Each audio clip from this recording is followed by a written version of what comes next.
Hey there and welcome to Get Indie Gaming and my insight review of the Untitled Goose Game. We live within walking distance of a fairly quaint little petting zoo, or it was until the middle of last year when the owners had had enough of people feeding the sheep and other assorted animals processed food and crisps.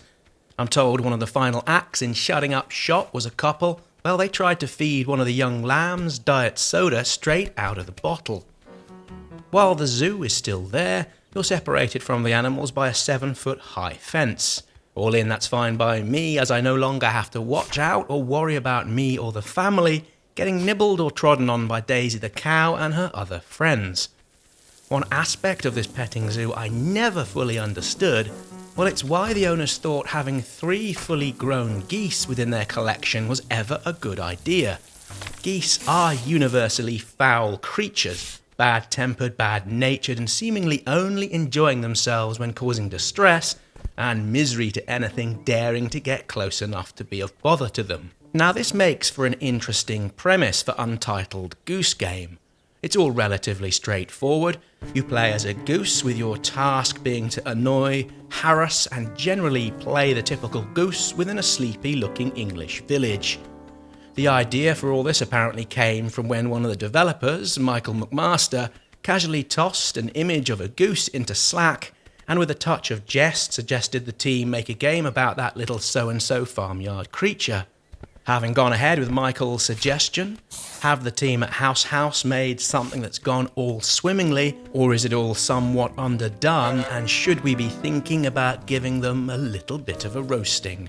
Having spent an afternoon with the game doing what geese tend to do, I'm genuinely happy to say pretty much everything within it is just so very adorable. The village setting takes me back to the one I used to live in just outside of Newbury in the UK.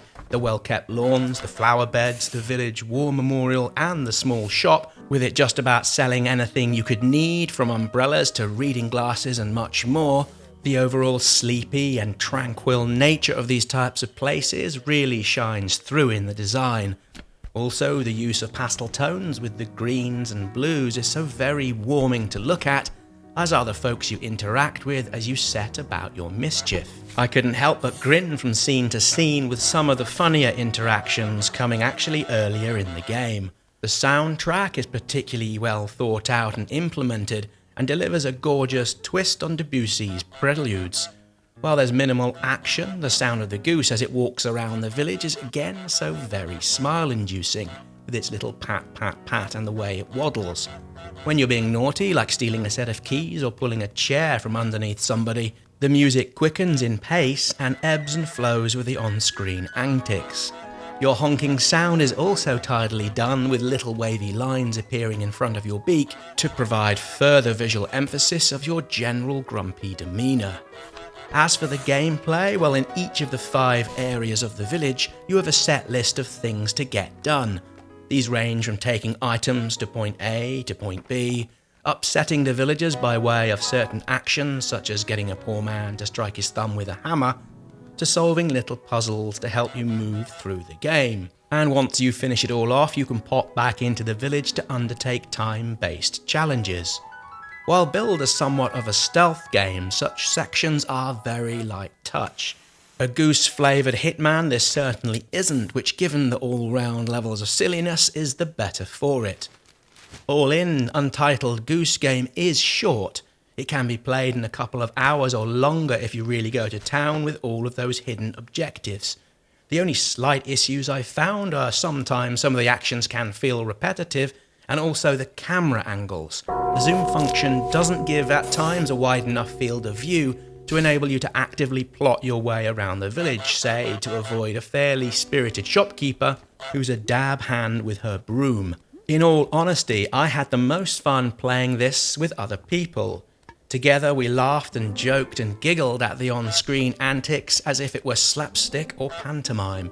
This is one of those very perfect games to play with children who will no doubt take great joy and pleasure in not only the naughtiness of the geese, but also how it looks, waddles, and of course those little pitter-patter feet. While this might have started as a little joke, what House have produced is a little spice of spiced naughtiness. Untitled Goose Game was played here on the Nintendo Switch. A review copy was given to me for the process of making this review. If you want to see my editorial guidelines, please see getindygaming.com. Many thanks for watching, and I look forward to welcoming you back here soon for more indie game videos.